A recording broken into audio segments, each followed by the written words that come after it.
And we are live. Kia ora, everyone. We'll kick off with Ollie doing some basic housekeeping, and then we'll start the webinar. Yeah, cool. Hi, everyone. I'm Oliver, Head of Customer Success here at Clearhead. Welcome to today's webinar on nutrition and its role in staying mentally well, hosted by the lovely Angela Lim. And today's guest, we also have Helen Duyvestyn. Thanks for joining us today. Today's session will run for about 30 to 45 minutes. We'll make sure we have time for Q&A at the end. But before we get started, I'd like to add that your video won't be visible to others if you're attending the webinar today. Your audio is muted by default. If you're using the chat function, only your first name is visible to the audience. Down the bottom right-hand side of your screen, guys, you'll see the questions tab. Make sure you ask questions, upvote others, and Angela will do her best to answer them throughout the webinar. Click on the polls tab as well to let us know a little bit about yourself. If you're feeling today's session, send us some emojis, which you'll see down the bottom of the panel, the react button right there. And if you're having technical difficulties, let us know by reading the troubleshooting guide, which I've posted in the chat as well. Thank you for tuning in today. That's all from me, and now I'll hand it over to Angela to take the lead. Wonderful. Wonderful. Thank you, Ollie. Well, to kick us off, welcome to Clearhead's webinar with me, Angela Lim, who's the CEO of Clearhead, an innovative employee wellbeing platform. So in this webinar, we will be talking about all things related to how diet can impact your mental health, as we know that mental wellbeing is multidimensional, impacted by events as far back as your childhood, to nutritional deficiencies, lifestyle habits, and physical health. And these are very important to manage. And the guest today is Helen Duyvestyn, is a registered nurse with over 15 years experience in the area of mental health. And she completed training with the Australian College of Nutritional and Environmental Medicine. She's currently working at Middlemore Hospital as the clinical nurse specialist and in her own private practice as well called One Life. Or you can find her on Clearhead's online therapist network as well. Helen is passionate about getting to the core of mental health issues and believes that this cannot be achieved with a conventional medical approach alone. And so we can't wait to dive deep into our conversations today. Welcome, Helen. Thank you, Angela. That's lovely. It's really lovely to be here. Thank you for inviting me along. Wonderful. Well, maybe to kick us off, why don't you tell us a little bit about how you even got onto wanting to learn about nutrition and its role in mental health? Yeah, it's quite an interesting story. I was working in psychiatry, in mainstream psychiatry for many years, and what actually happened is about 8 years ago, I sort of began to feel quite burnt out, and my own experience of working in a sort of mainstream psychiatric area where it was very much talk therapy and medication. And even though those things work really well, what I was finding is that we were getting a lot of people sort of having a revolving door. So people coming in, getting treated, going out, and then sort of often coming back in again. And I sort of thought we were really missing something about how to support people to get truly, truly well. And so I started to do a lot of research. I actually left my job. I took a year off, and I started in that time to do a lot of research and investigating as to, well, what makes a person mentally well and healthy? And I started studying about resilience and the science of happiness and all these other wonderful things that we know contribute to wellness, lifestyle medicine. But one of the things I kept coming across in my research and my reading was about nutrition. And I thought, well, this is fascinating because in all my years of working in psychiatry, we almost never asked someone about their diet or what they ate. And so I started to sort of really delve into the research around this. And then there were a few real light bulb moments for me, which I'll bring up today, that really made me think, wow, we are really missing something super important when it comes to mental wellness and well-being. So that's kind of how I got into this. So I wouldn't have thought that this would be part of my journey, so to speak, as a nurse, because it seemed like something that nutrition would only be something that the dietitians would talk about. But the more I learned, the more I thought, oh, we have to bring this to the table. We have to really get people to understand why it's so important. Yeah, and I think it's always really powerful when you not only bring your personal experience and its impact and the journey that you've gone on, as well as the clinical lens to make sure that you can filter out what's the snake oil versus the thing that actually will work based on the evidence. So, let's kick into that. Tell me more about the role of nutrition and mental health.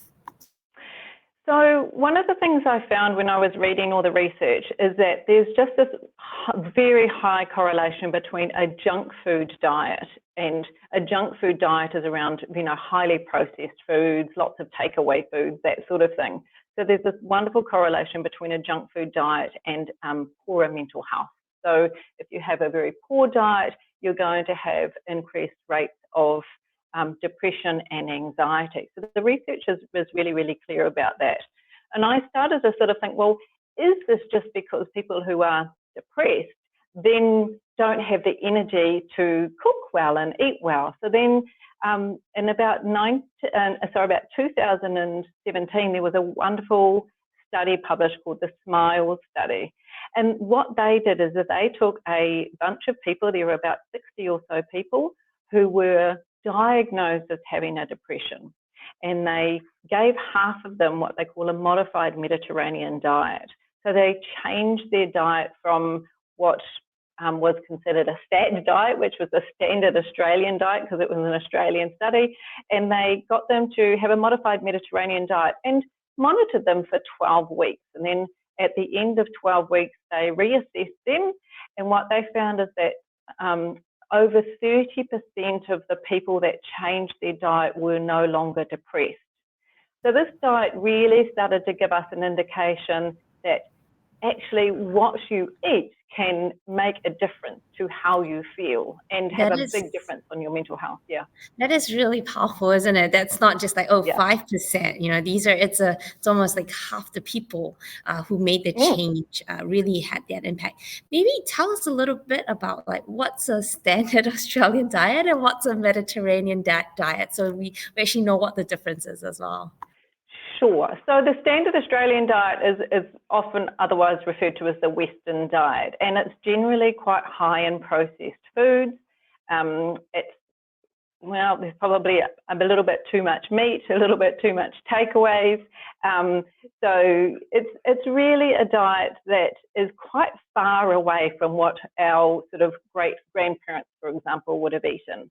The Mediterranean diet, or the modified Mediterranean diet that they used in the study, was very much based on whole foods, whole grains, lots of fruit and vegetables. In that specific diet, they use lots of olive oil and nuts and seeds as well. What's important to know and understand is that it doesn't cut anything out of the diet. Like, it's not like it's not a vegan diet, or you don't have to be extreme with the diet. It's just like a really whole food diet, eating lots of plants and lots of vegetables, and really having that as the main part of your diet. And that's what almost all the studies are really based on. They all sort of come back to, actually, if we have a whole food diet, that seems to really be associated with better mental health and well-being. Yeah, no, that sounds really great. And I think that, being able to know that it doesn't mean that you have to restrict what you eat and still can have a very full diet. I think that will remove some of the concerns people have. But of course, we live the life that we do. We're all very busy. Takeaway is almost like a necessary evil. Did you delve anything into the research or from your clinical practice that helps us understand, well, how do we integrate these wholesome type of diet instead of relying on more processed food, takeaways, high carb, high protein?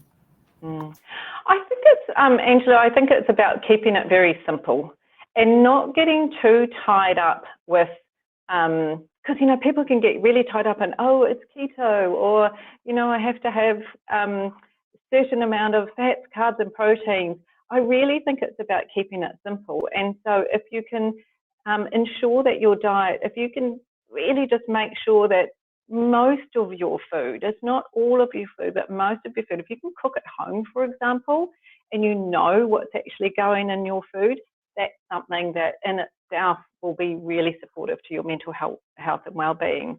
So just keeping it really simple. Don't get too complicated with the food. Make sure that go to the farmer's market if you can, fill up your fridge with the fruit and veggies and eat those before you sort of eat anything else. There's a lot of other things in now I think that are really helpful for people. There's things like the My Food Bag and things like that can actually support people to cook at home and start nurturing their well-being by what they cook in the kitchen. That can make a big difference. Yeah, that's really a good, for those who can afford these type of food and the costs associated, you try to find that convenience with the healthy eating. And also, I live out in South Auckland. There's always a Sunday market and, buying vegetables, you can, $10-$20 can really fill up a whole week's worth of groceries, which is really great. And lots of legumes and things too. Sorry. That's lots of legumes. Those sorts of things that are quite cheap. They take a bit of extra prep, but you prep it in bulk. That can be super helpful. Exactly, and that's the thing. If you're finding it challenging to cook regularly, cook in bulk, freeze it and then take it out when you don't have time. So these are just very basic habits that we can do to kind of incorporate a good diet as part of our daily habits and lifestyle. And you mentioned that you worked in Middlemore Hospital. I live in South Auckland. Often, sometimes we grow up in communities that have not seen what it means to cook healthy, and good portion size and that kind of stuff. True. What are the things that you've seen in your clinical practice that are healthy tips that you can share with our audience today? Well, I think, like I said, it is about keeping it simple. And what I love, there's a little saying that Michael Pollan put together. He's a journalist, and he sort of talked about eating food, mostly plants, and not too much. So if you really focus on, like I said, using plants as the base or whole foods as a base, that is what's actually going to support you to eat really well. Some of the little things, like I remember seeing people in hospital, for example, and the hospital diet isn't that great, and you walk into the room and there's a big bucket of Kentucky Fried and a thing of Fanta, and so sort of having that understanding and sort of talking to them and saying, you know what, you want to get out of here kind of quickly. What's your favourite food? What's your traditional food that you used to eat? If you go back, for example, this person was from Samoa, go back to the traditional food. And this was quite a young boy, and he said, I really love raw fish, and I said, fantastic. Can you get someone to bring that in for you? And go back to sort of thinking about what your grandparents or your great-grandparents might have eaten, but bringing in the knowledge we have today as well about knowing that really high amounts of lard, for example, aren't good for us. I think we know that saturated fats aren't very good for us. So going back to very traditional diets can be something that can be really, really helpful in thinking about how do I want to eat. Yeah, tell us more about that. How does a poor diet lead to poor mental health? You mentioned lard, but any examples or research that you've seen? This is one of the things that was a real light bulb moment for me. After many, many years in working in psychiatry, no one had really sort of discussed with me, well, how does food make a difference to your mood? And so what I learned is that when we eat food, obviously it breaks down and our body absorbs it.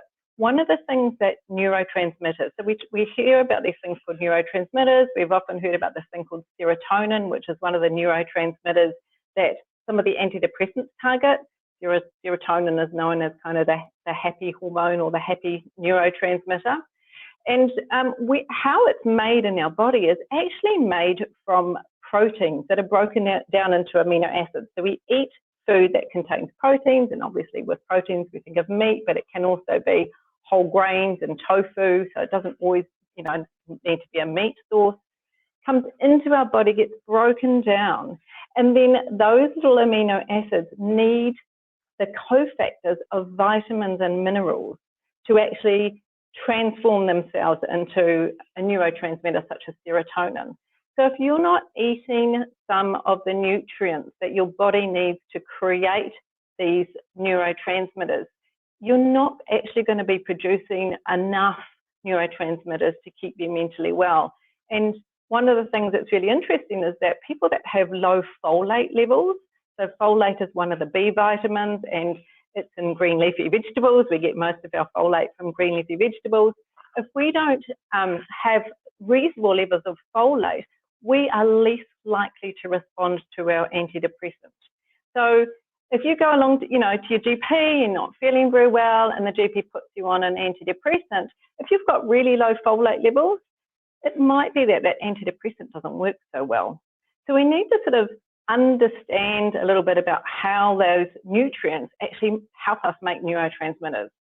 And so eating well is kind of like giving you the basic ingredients. It's like baking a cake, you don't actually have all the ingredients. So eating folate, green leafy vegetables, vitamins and minerals actually is the thing that supports us to make the neurotransmitters in our brain to keep us well. Nice. How do I know that I have deficiency in, any of these nutrients? Yeah. Can you share, is there tests I should be doing, or is there signs that I would see? Yeah, it's honestly, Angela, we know that this is really hard because there are some blood tests that you can do. You can go along to your GP and they can test for folate. So folate's definitely one of the ones that they can test for. They often, so folate and B12, because they work quite closely together. So they can easily test for that. But a lot of the other vitamins and minerals, it's not easy to test in the blood. So you're not necessarily going to know that you've got a deficiency.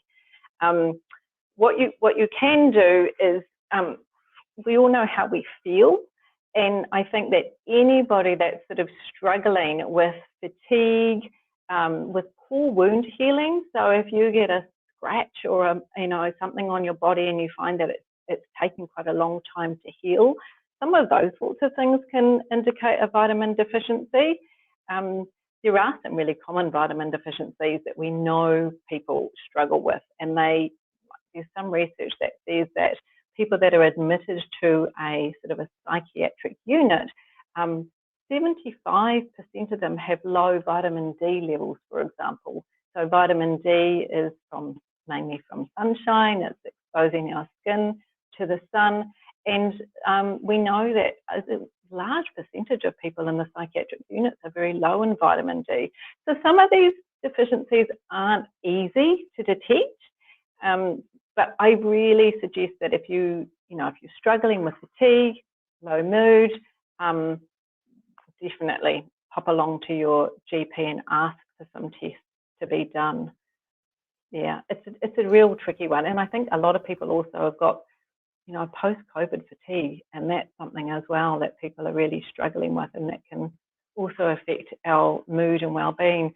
Once again, highly encouraged. I think everyone should be going to the GP, once a year, getting blood tests, seeing how things are in their body, getting to know and understand, what's actually really important, what good levels are, for example, of these nutrients. Yeah, and that's the thing, being tired has a whole bunch of reasons. But, if you have poor wound healing, you cut yourself, it's taking a very long time to heal. That's a really good indication around that. And also, I think the other thing as well is around, just the basic stuff around going out there, being out there in the sunlight. Well, lifestyle we've had a really medicine. good. Yeah, and so some of these things are not complicated, right?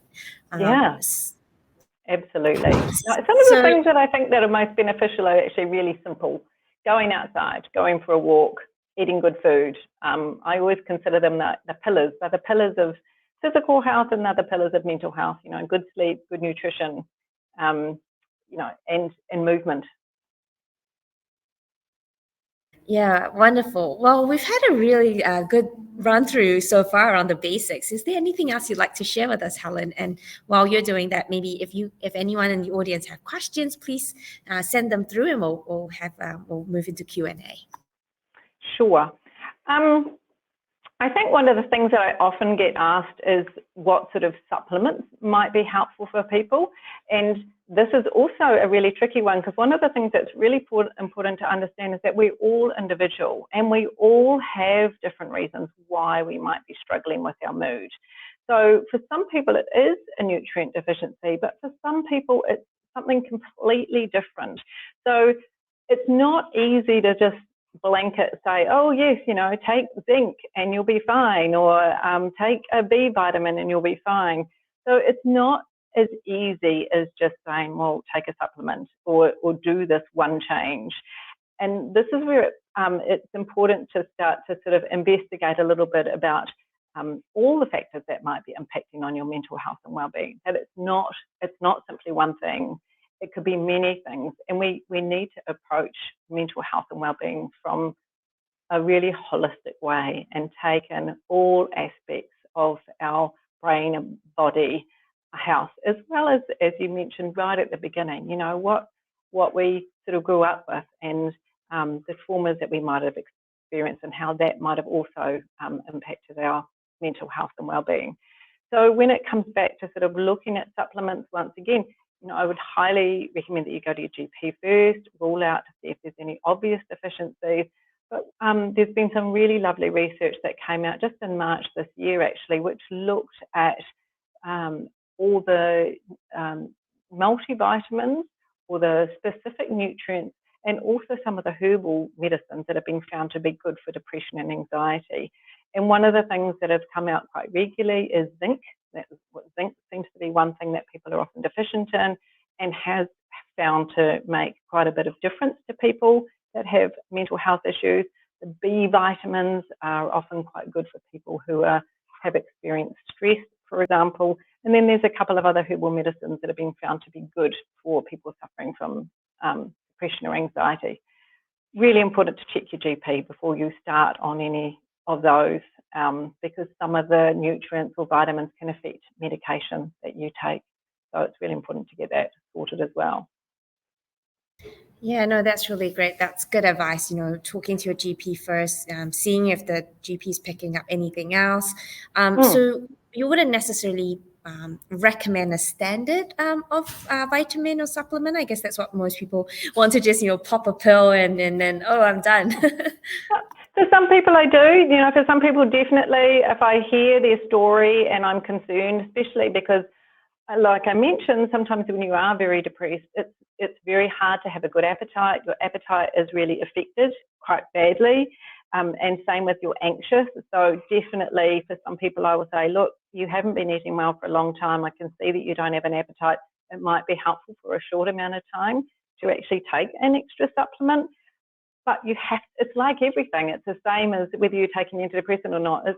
You can't just rely on the one thing. You also need to look at everything else that's going on for that person. So, yeah. Wonderful. It doesn't look like we have any much other questions on this. And I'm sure we will drop some links around the research that you're referencing to as well, that other people can listen more into and find out for themselves. Definitely. Yes. So other than that, it doesn't look like there's any further questions. Do you want to share anything else before we close off? Yeah, I thought maybe just a couple of other studies that I think are really interesting, because one of the studies that I sort of had a look at was around people. There was a study that was done. It was actually done in 2002, and it looked at people in prison. So this was looking at prisoners, and they wanted to know whether a supplement, a multivitamin and omega-3 would make a much difference to their what they called offences while they were in prison. So they looked at their behaviour before they took the supplements, and then they looked at their behaviour after they had supplements for a couple of weeks. And what they found with the people that took the supplements is that was a 35% reduction in offences from these prisoners. So I thought what was fascinating is it's not only that the change in their nutritional status changed probably the way they felt, but it also changed their behaviour. So their behaviour actually was changed by having good nutrition. And I think that that's absolutely fascinating that that can have such an effect. We know that in areas that we know that there's food deserts, what they call food deserts, where it's really hard for people to get access to, fresh food, and that's a massive problem. And that can also affect a person's ability to actually eat well. So there's and I sort of think, what difference does that make to the people that in that area that struggle with mood and maybe other sort of socioeconomic problems around that. So I just think it's a really fascinating subject, and there's so much that we could be doing to actually look at how we can improve the mental health of the country in some ways. Because I think if we look at the blueprints and a lot of mental health things, nutrition is not often mentioned. I don't know if you've experienced that, Angela, when you look, you've obviously done lots of research around mental health. There's not a lot often written about nutrition and what are we eating, what are we feeding ourselves. That's right. And I think the challenges even in the hospital setting is there's not enough dietitians, and those are the people who really need it, or not enough nutritionists. Really, as much as we can upskill ourselves, that would be super helpful, right? And that will improve. And I think it lies back down to what, cognitive behavioral therapy, which is really around demonstrating that your thoughts affects your behaviors, and it always this cyclical loop, and diet is another contributor to that loop. Thank you again, Helen. It's been a great conversation with you. I think you really upskilled everyone today around the basics to look out for. How do I know whether I need a bit more help? Should I go to see my GP? What tasks could I do? What are the basic diet changes I could make? And practical tips on how we can manage this in a very busy world that we live in. Thank you so much again. And thank you to all of you who have listened to us today. And we'll catch you at the next one. Thank you. Thanks, Angela. See you. Bye-bye.